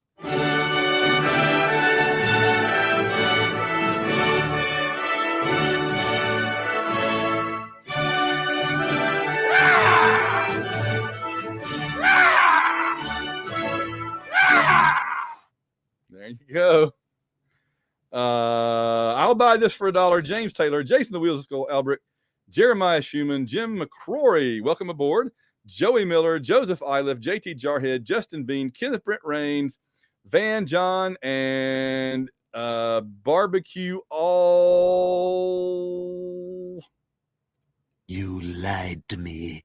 Release the hounds. Well, I know the barbecue does lie to us sometimes. Carry on, my wayward son. Mark Squire, MVP captivating Kathy Bright. You don't have any friends. Nobody likes you. Kathy, I got to switch out for some of your other ones that you suggested, but I plugged those two in and then kind of got lazy. I'm sorry. Paul Bankson, Robert Drain, Royce Alvarez, Russell Souther, Ruth and Darren Sutherland. Spanky is the homeless guy that lives in the unisex bathroom at you know where. Joe's barbecue and foot massage. Joe's barbecue and foot massage. I'm just having too much fun with Howard Dean. Sports Illustrated's Auburn Elvis, Stephen Thompson. Thank you for my basketball book. I'm glad I arrived safely. The Slinko family, Tim Sauls, Trevor Johnson. We took Mississippi State's AD. Now let's take their coach. Ooh, interesting. Plus Brent Rumble, Chris, and our one-time and anonymous donors. We thank you all. Go to www.auwishbone.com. All right. We got a few of our usual things to do here. What's our college football pick'em update? And I know the answer. Here we are. Van is once again tied for first place with Daniel. They're at 83%, 62-13. Daniel and Big AU fan WHB. There's a Auburn Geology is 2 back, and I am in a group that is 5 games back at 76%, along with Tony the Tiger and the Whataburger Meisters, which I think is a great name. So again, I think it's a strong race. There's a lot of SEC games left to play, and I think it's going to be close down the stretch. Josh pointed out that Damian Craig will be on one sideline and Cadillac on the other. Holy cow, 2 of the greatest Auburn offensive players in modern history. But one of them's the head coach, and it won't be Damian Craig. Who saw that coming? Who saw Cadillac being head coach of Auburn before Damian Craig was ever head coach of anything? I didn't see that coming. I didn't see that coming, but I'm okay if Damian doesn't come. But I'm okay with it. You're dang right about that. Just for fun, Damian Craig's role is the quarterback whisperer at Texas A&M because Jimbo is too mean to them, and so Damian's role is to say what he really meant was. Oh, bless Damian's heart. I've been hard on him. I've loved him over the years, and I've been hard on him over the years, and I've just kind of settled into he's Damian, and that's fine. I don't have a fantasy Formula One update. I know that we were all kind of jumbled up near the top, but there's still 2 races to go. We're pressed for time tonight. We don't do a 2-hour show. You want to get to guess the game? Bring it on. And everybody in the I'm not going to look at the chat and guess. Hello, Van, John, the rest of the AU Wishbone family. This is Jared Albrecht, the yard sale artist, here with Guess the Game number 68. Guess the Game 68 is brought to you by Charles Mooney. He sends in a little something for us this week. Let's give it a listen. You're right. That's the reason. 3 points almost puts the game out of reach. And now it looks like if they don't have a big play right here, they're not even going to be in field goal range. 16 of 26, 205 yards and 1 touchdown.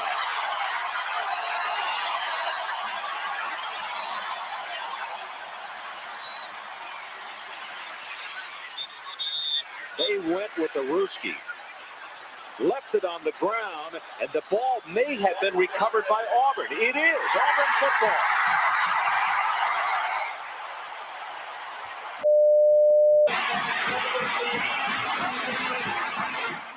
All right, guys, I'll see you in the hint file. All right, let's start with the basics. I'm not looking at the chat. I'm not looking at the chats. So that was the esteemed Ron Franklin on the call. Only Ron Franklin and Mike Godfrey. Yep. The greatest duo in the history of college football commentary. So an early ESPN game, like a 90s, early 2000s game. John, I'm going to say, I think this is a game you and I were at. Oh, you do? Mm-hmm. All right. So again, the other team attempted some kind of fake, a Ruski, but it didn't work. Auburn recovered the ball and won the game. I'm not sure. It sounds like something Florida State would do, but I'm not sure if that's them. What game do you think it was? Can I tell you who I think recovered the fumble, Ruski? Yes. Was it Pig Goff? Pig I want to say it was Pig Goff. I may be wrong. I think you're on the right track. So you like the Bobby Bowden calling the Ruski thing and it not working? Okay. So there were a couple different Florida State visits to Jordan-Hare. Yeah, but Jared only uses games we won.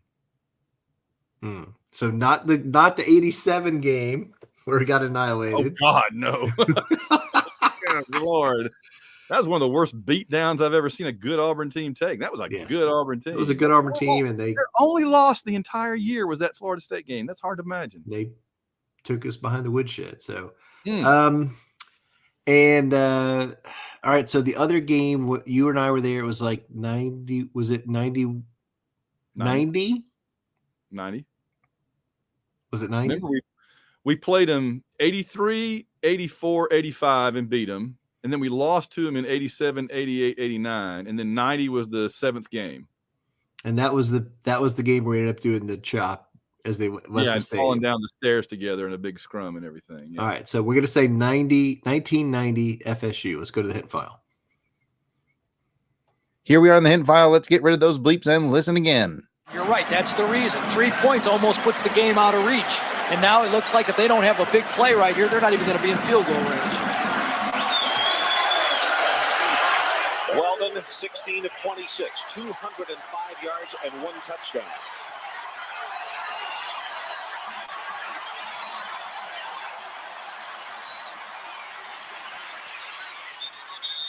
They went with the Ruski. Left it on the ground, and the ball may have been recovered by Auburn. It is Auburn football.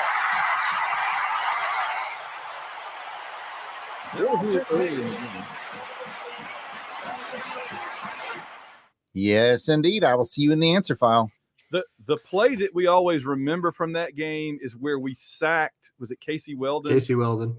Like a 20-yard sack when they were trying to drive down and kick a field goal or something, and they ended up having to punt to us, and then we end up scoring. Yep. Yeah.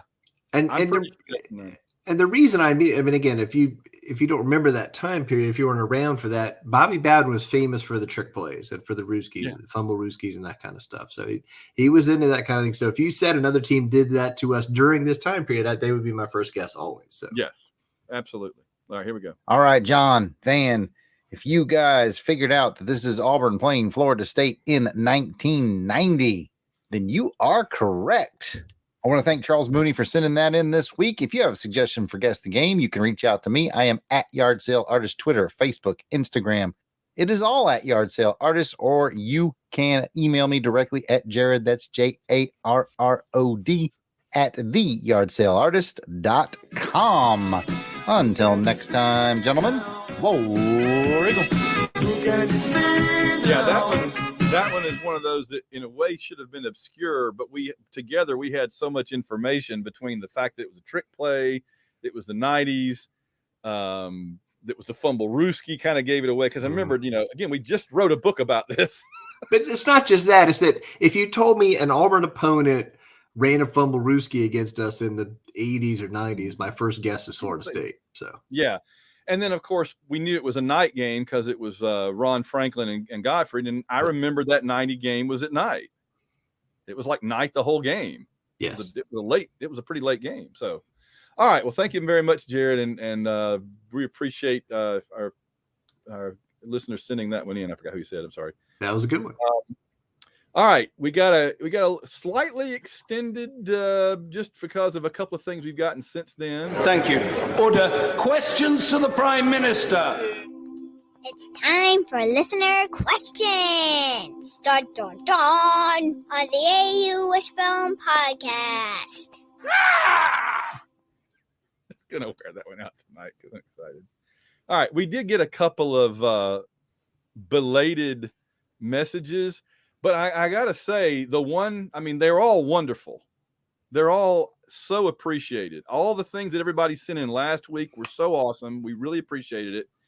And then we got some more that were really, really awesome. But there was one that kind of got my attention just because who it was that sent it to us, right? You and I have, and probably I'm sure most of our listeners have been big fans of the SEC Shorts videos for as long as they've been doing them. They're just fantastic. Those guys are talented. They're funny. The ladies with them too, right? They have their own. They have like their core cast, and they have people that they bring in. They even brought in Scalise a couple of weeks ago. Our friend through from Birmingham, and then it turned out that the Auburn SEC Shorts guy has been an AU Wishbone listener almost from the beginning. So take it away. All right. We're moving into questions from the Prime Minister. This is from Robert Clay, who the subject line of his email is. I thought you were going to play the clip. All right. The subject line of his email is congrats on 10 years. And he says, Van and John, I just listened to the 10-year anniversary show, and I'm kicking myself for not sending in an audio recording to congratulate both of you on a decade of Auburn podcasting excellence. I wanted to at least drop y'all a note to tell you how much I enjoy listening to you on Tuesday mornings. I discovered the AU Wishbone on my way out to Los Angeles for the 2013 National Championship game. I was on as big an Auburn high as I've ever experienced, and I was looking for any and all content related to Auburn. I discovered your podcast and listened to the previous episodes of the 2013 season and quickly realized the humor and the analysis was for me. This wasn't Stephen A. Smith watching highlight clips out of our season and yelling at a TV with a grossly underinformed opinion. These were two dedicated Auburn fans who watched every quarter of our team. They basked in the moment of the kick six, but also didn't shy away from analyzing why our defense was just barely hanging on in games. Then after the FSU game, when I'm laying on the cold Los Angeles airport floor at 2 a.m., waiting for a delayed Southwest charter flight that might never come, and wondering how we let a 21-10 lead slip away, I listened to the 2012 season episodes to dull the pain. I didn't realize it then, but it would perfectly encapsulate what the AU Wishbone would become in my life, a place to celebrate the joys and commiserate the pain of being an Auburn fan. As a fellow content creator, I also want to express how impressed I am with how consistently you have produced the show. I know there have to be days and nights it will be so much easier just to skip a week. We'll get back on schedule next week. The fans will understand. Who wants to listen to a show about Auburn losing to this 2018 Tennessee team anyway? Yet each week you ignore these negative forces and continue to sit down and create. I want you to know that your dedication to creating this show is not at all lost on me, and I can honestly say that it is my favorite part of the show. Congrats to both of you for 10 years, and it goes without saying, I wish you decades more of future success. And he says in closing, and because Auburn men and women believe in these things, I believe in the soundboard and love it.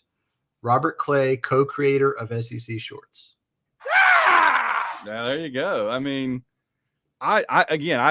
you sent that to me about midnight or something. That's when I saw it, and I was like, holy crap. Robert Clay from SEC Shorts didn't just listen to one episode. He's been a listener for years. I couldn't believe it. I was just so blown away. That's exciting. So two things. One is Van was more excited about this than a lot of things that we've ever done on the show. But also, it's funny to think like that our opinions about Auburn have influenced his views of Auburn fans and the content they've created in the SEC Shorts videos. I think that's great. I'd like to think that when they did the Auburn roller coaster episode that we had something to do with that. I have no idea, and I wouldn't be so pretentious as to say so.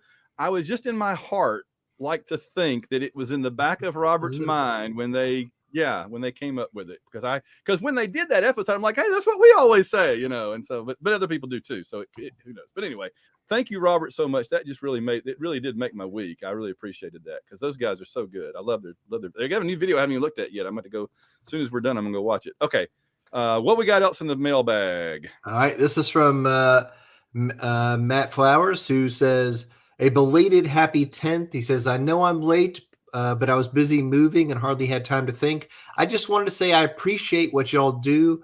I was wrapping up college and working so much in 2012, I didn't see much more of the scores and lowlights, so didn't get any expectations for 2013. I sought out writers and discovered one insightful column had an associated podcast. I discovered the podcast when I started working out of college in the summer of 2013. I was sold when y'all bought the barbecue to tell us about the season. To this day, one of my old coworkers from that time will text me during the preseason and ask, what do the barbecue guys have to say this year?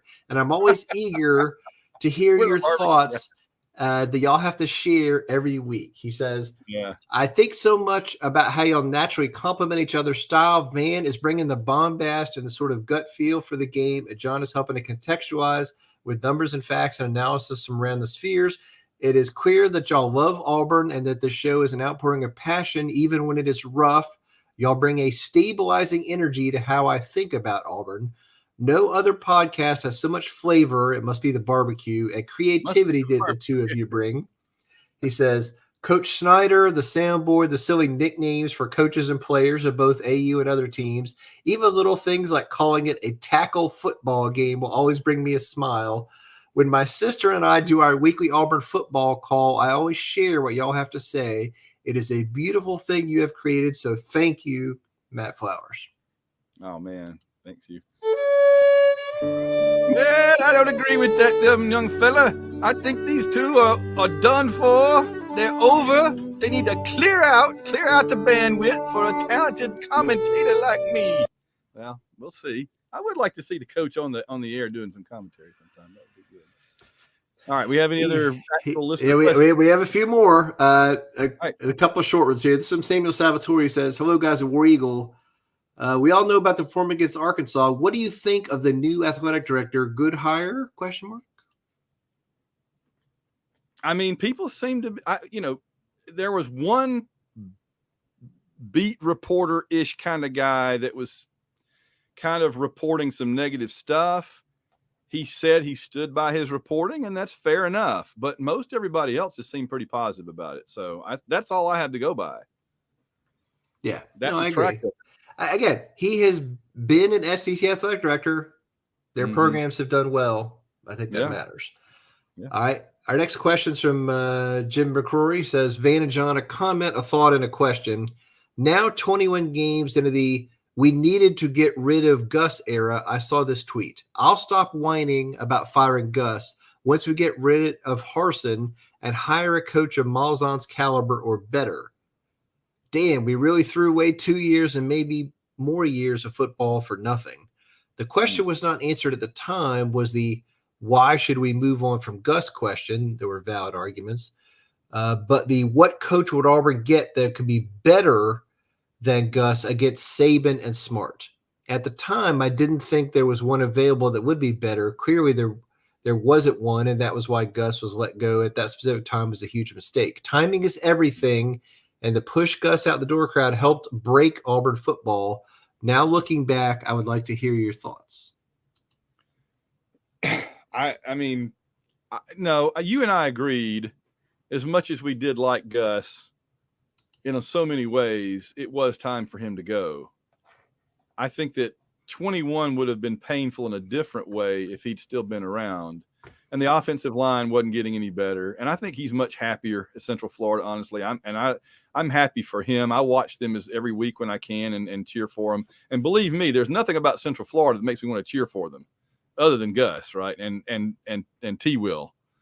But so I totally agree that there wasn't really anybody around that we could have gotten, apparently, that would have been better. I think it's just one of those situations where, we'd have let him go this year if it wasn't last year. So I don't know. I just feel like he had his turn, man. It's coaches don't generally stay 20 years anymore. Just a few. Yeah, we talked through all that at the time. It was time. We needed to move on. We did, and we in hindsight, there were other choices that we could have made in terms of who he hired, but we didn't. And Now we got to pick somebody good. It's more important than ever to pick the right person. But the other piece of the theme of this is that coaching hires are a little bit of a crapshoot, and we were on a pretty good run before that, but now and then we had our kind of snake eyes moment here. All right, a couple more real quick. This one from Doc Crackham says, I'm so glad that we can acknowledge NC State is a school now, because otherwise John would have been sitting in an empty football stadium watching what, grass grow? It's true. Practice. Virginia Tech practice. Yeah. But so he asked a question related to what you were just talking about. What if Gus Malzahn had never been fired? Would we be in the same position now with just one less buyout, or would Gus have recruited 5-star offensive linemen he did, in his first week at UCF? Would Bo Nix have stayed and some of the other players not transferred? Would we still be 3-5, staring 3-9 to face, or would it be 8-5 again? Sincerely, the official chiropractor of Jones Barbecue and Foot Massage. I'm glad we got one of those. Good. Yeah, no, I think it would have been just more the same, and it's not bad. It's just, after you have enough years of 8-5, 8-5, 8-5, 7-6, 9-4, 8-5, it's you just kind of like, all right, let's just try something different. And it was it turned out to be a bad year to try something different. And I'll totally agree with that. But it was time in general. It was philosophically, it was time, even if specifically it turned out not to have been as good a time as it needed to have been. So there you go. Fair. All right, a couple more quick ones. This one's from Auburn Jesus, who says, question for the podcast this week. Which of my late game masterpieces did you love the most? And more importantly, which one made Auburn fans most upset with me? Missouri not trying for a touchdown at the end, the missed chip shot, the dropped interception, or my personal favorite, the dropped touchdown and fumble recovery? Wait, what was the beginning of that? I didn't. That was. He was just asking about which of his masterpieces Auburn fans liked or made them those. Auburn Jesus, sorry. Oh, it was all. That's what I missed. Oh, okay. Oh, God. Yeah, no pun intended. Yeah, he did have a few acts of God this season, and that Missouri game will go down in history as about as improbable as the interception game with LSU, honestly. There you go. All right. This is from Cato, who says, hey, fellas, in loving memory of the Brian Harsin era, I'd like to run down what, in my opinion, are his top 10 wins. I'd say I'd like to, but I can't because he never got to 10 wins. Thanks, Cato the finally free. Wow. That's true. 9, yeah. Hey, Josh has been asking you, who would you rather have, Deion Sanders or Lane Kiffin? And I do think it could conceivably come down to them along with Grimes. And the last question is from Colby Butler, who just wrote in and said, who are you hiring? Okay. All right. There you go.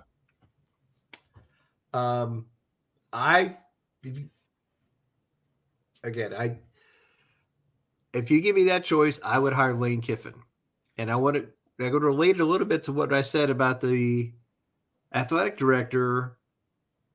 Lane Kiffin is recruiting at an SEC school above their historical traditional level and winning above a traditional level. He's attracting players in the transfer portal, and they're scoring points and being exciting on offense. Again, in my mind, I'd rather have more of a CEO kind of coach than a coach who's wrapped up so much in the offense. I think we've seen the good and the bad of that. But if that's the choice right now, again, when you look around, who else can you say this person is already doing it at an SEC school? Getting good recruits, getting transfers, winning games, scoring points at an SEC school. Above their historical level, if you gave them Auburn's resources, what could they do? Yeah, no, I think that's true. He still makes decisions that bug me. Yes. Here's 100%. An analogy that you'll appreciate maybe more now than you used to. Wouldn't have appreciated this. Kiffin to me reminds me of Max Verstappen about 3 or 4 years ago, where he was clearly one of the best in his field, but he would do things and you're like, oh, if you had just not done that, it would be so much better. And now the last couple of years, Max doesn't do that, and he's a 2-time champion. It's the same thing with Kiffin. Kiffin still does the try to pass somebody in a narrow corner, bang into him and crashes and knocks them both out of the race. When he goes for the first down too many times, or he does, I just want to say, I don't want you to be super conservative, but I want you to make smart riverboat gambler type decisions and not just every freaking time say, I'm all in, I'm all in, I'm all in, you know. I think I think he is getting to that place. Again, there's stuff that he does. Again, he went really petty after the game Saturday night on Jimbo Fisher and making fun of him and stuff. And that's who he is as a person. Yeah. But I'm going back to the thing I just said. If the question is there somebody out there that we could get who is proven that they could score points and win at SEC level, recruit and attract players in the transfer portal at an SEC school? There's a candidate. Well, and it does check another school off of his tour of the SEC. So I've got to address what Ben says, because I disagree with Ben. Says it's wild to realize the Missouri fumble at the goal line was Harsin's last win. We had no idea at the time. I said at the time, this is the last game he's going to win. The big debate that you and I had was, and not between each other, but just you and I kind of threw out the hypothesis, can we beat Western Kentucky? Because at the time, we thought the only other game left on the schedule that we had a chance to really win was Western Kentucky. And they're good. Their offense is good. The third game the way it was going. Yeah. So anyway. All right. So where are we? We wrapped up in a listener questions, so it's around the SEC time. Then we're hopping in the car with Mira.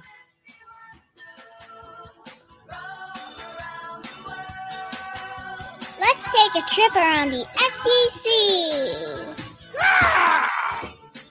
I'm just gonna get worn out tonight. I can't help it. That's where it is.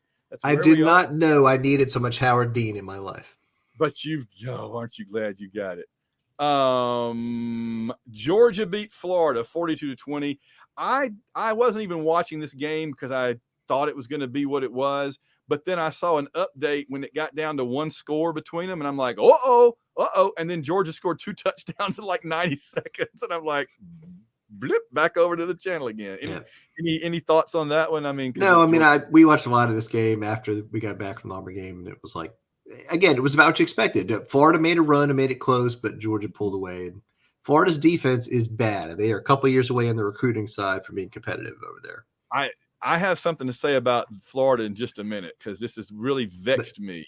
And this is the one thing I want to say about the Billy Napier at Florida. He said very clearly at the beginning of the season, we are not contenders. We got a lot of overhaul on the roster. We got a lot of things, we got to do to rebuild. We're not close to Georgia. And he set expectations and kind of tamped them down, unlike some other new hires, and it matters. Missouri beat South Carolina 23-10. This is one of those in retrospect games, right? Because when I look at South Carolina's schedule, they had been doing pretty well against nobody. I beat Texas A&M last week. Like I said, and if you look at South Carolina's schedule, I'm still trying to figure out how they were able to get the schedule they got being an SEC team, because there's never been a time in my life that Auburn has played an SEC schedule anything like South Carolina's this year. They're playing the Little Sisters of the Poor on an SEC schedule. I can't figure out how they're doing it. But anyway, we knew that Missouri played Georgia tough, and we knew that South Carolina was doing a lot of it with smoke and mirrors. I look back and I go, of course Missouri beat South Carolina.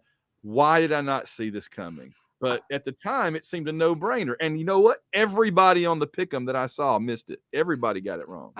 I think if they played 10 times, South Carolina wins 7. I think it was a little fluky like that. And I don't assume that this means Missouri is further up in the hierarchy than you think. I don't know. Tennessee just absolutely annihilated Kentucky to show that you can be a good coach like Stoops and build and build and build at Kentucky. And Tennessee can be crap, and then blow you out. There is a pecking order. There is a hierarchy of programs. It is why coaches can go 10-2 at Ole Miss and then pack up and come to Auburn. I agree. And I think that's why potentially Stoops should be on the list too, because I think he's a good coach. He's made we call them sucky Kentucky for a reason, because they were Vanderbilt level for 30 years, and he made them 8, 9, 10 competitive win level. And so I think he deserves a lot of credit for that. Their quarterback had a terrible day, and Tennessee is great right now. They are. And all right, we're going to get to that. And then Ole Miss beat Texas A&M. This game could have gone either way, but there have been several Ole Miss games this year that could have gone either way, including ours and the Kentucky. 100%. But I think if you're interested in Lane Kiffin as a candidate, I would suggest you go back and watch this game, because there's a point when he figures out what Texas A&M is doing defensively, and then it's. Well, I have the Tennessee question coming up here, because all right, that's the results. Here's what's coming up and what I want to talk about. All right, so Kentucky at Missouri. Honestly, I mean, after what I saw this past weekend, I'm almost wanting to pick Missouri there. I'm a hair trigger on Missouri there. I think I'm still going with Kentucky, but I'm like, And then Florida at Texas A&M. This is the one I have no clue. I thought I knew how to answer this question, and then you asked me Florida at Texas A&M. I'm like, well, if it was at Florida, I'd be like, yeah, Florida, but it's at Texas A&M. And Texas A&M rolled out their new freshman quarterback. He was really good Saturday night. So. I know, and it's like, God, that one's just tough. That one is just tough to me. All right, Tennessee at Georgia. And again, I mean, you got a flashy offensive team versus kind of a rock-solid, grinded-out defensive team. To me, the question is, will Tennessee be able to consistently move the ball and score enough, assuming that Georgia grinds it out and scores some, right? This looks to me like a game that Georgia's going to get about 24, 27. So can Tennessee get 27 or 30 on Georgia?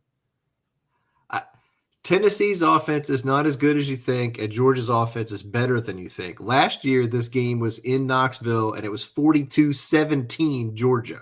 Okay? Yeah. So it's in Athens this year. Tennessee's a lot better. They're more confident. They have better, skill position players. I think this is going to be a great game. I'm just saying this right now. I can't wait. I'm camping out in front of the TV on Saturday just to watch this, and I'm very excited. So I think it's going to be an absolute great game, and I don't know what's going to happen, but Georgia's offense is better than you think, but I think Tennessee can go in there and score enough points to win this game. I've got Georgia, but this is 3 games in a row here that I'm not sure. I could be in sole possession of first place in our pick'em. I could be in 5th place when this week is over. I honestly don't know.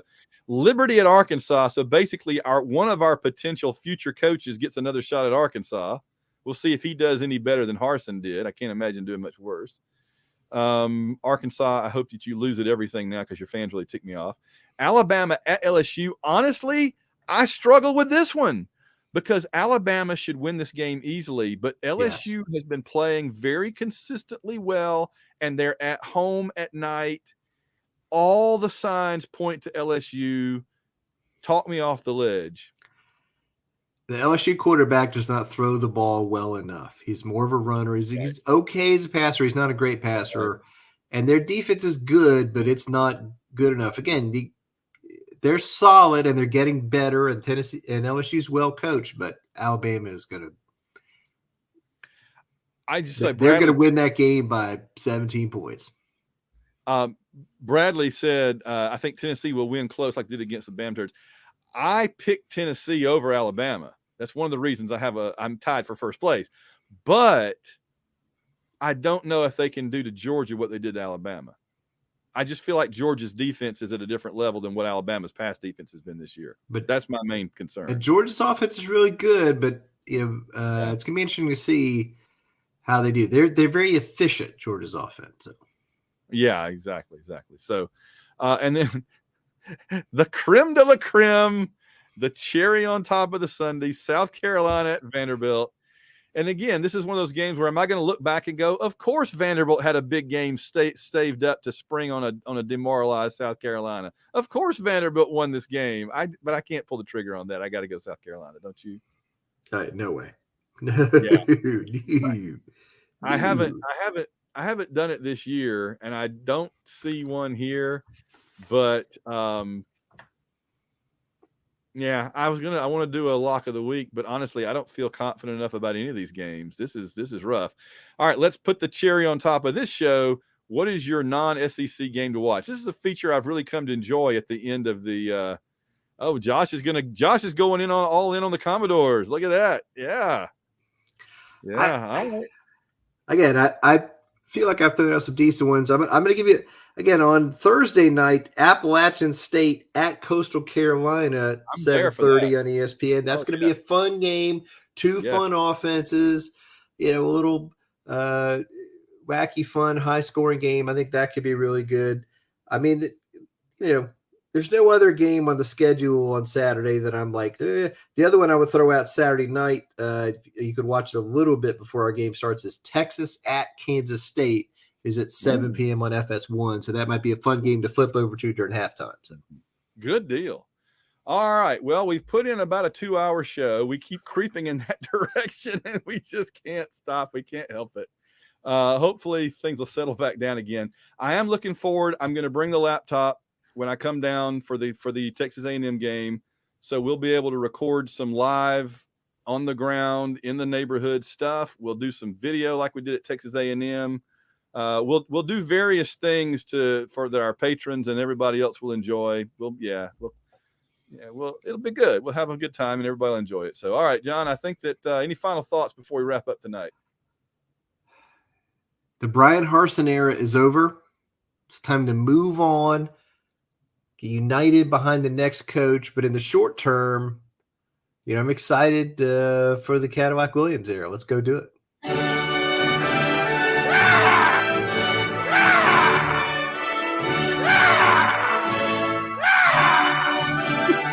There we go. All right. Give us some more joyous music on the outro there, man. There it is. Our time is up. We thank you for yours. War Eagle, John. War Eagle, man.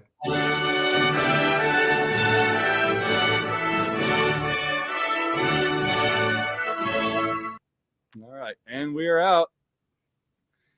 Good deal. Thanks everybody for joining us. We'll have this one up. Let's see, it's 10 o'clock, so I'll have it up in about an hour, and then I go to bed. So let's all wish John a happy going to bed an hour since he's over in communist block time, and we will see you guys down the road. Thanks a bunch. War Eagle, everybody.